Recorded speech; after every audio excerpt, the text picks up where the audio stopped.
So how old is a baby? How old is a child? And what classes as an adult? Well, quite simply, paediatric first aid is anyone under the age of 18, and adult first aid is anyone over 18. Now, the Resus guidelines have split paediatric first aid into 3 different categories. We've got an infant, otherwise known as a baby, a child and an adolescent. An infant is aged from birth to 1 year old. A child is from 1 to 12 and an adolescent is 13 to 17. Now, the treatment for first aid injuries is nearly the same for all of them.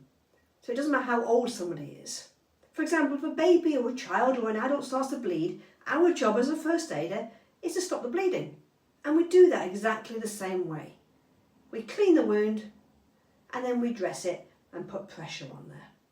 If somebody has a seizure, we treat them exactly the same way, no matter how old they actually are. But there are a few differences when it comes to CPR and also choking. We will cover both of those later in the videos coming up.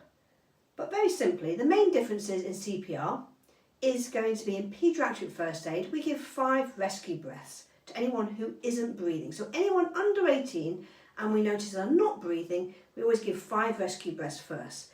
And that's normally due to the fact that the reason they're unconscious not breathing is a lack of oxygen. So it's a respiratory issue rather than a heart issue. Whereas an adult is most likely going to be a heart issue, which is why we call the ambulance first of all and then we begin CPR.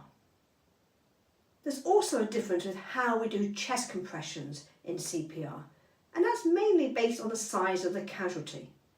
Now, we will be talking about how to do CPR to infants, children, adolescents and adults later on, but I really want you to judge the size of somebody because children and adolescents and babies and even adults, we all come in different sizes, and I want you to think about how effective you can be in giving chest compressions to that person based on your ability, your strength.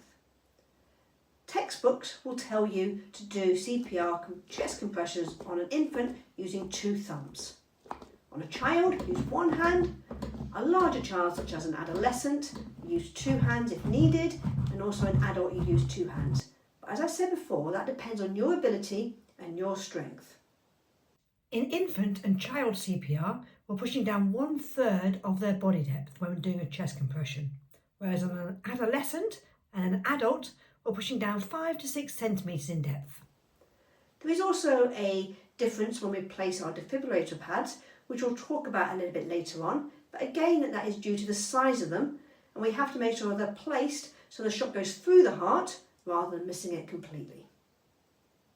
There is also a slight adaptation to choking, and again that's based on the size of the casualty. So in an infant, we don't do an abdominal thrust just because everything's so tiny there, we do a chest thrust instead. But we'll talk about that in videos later on.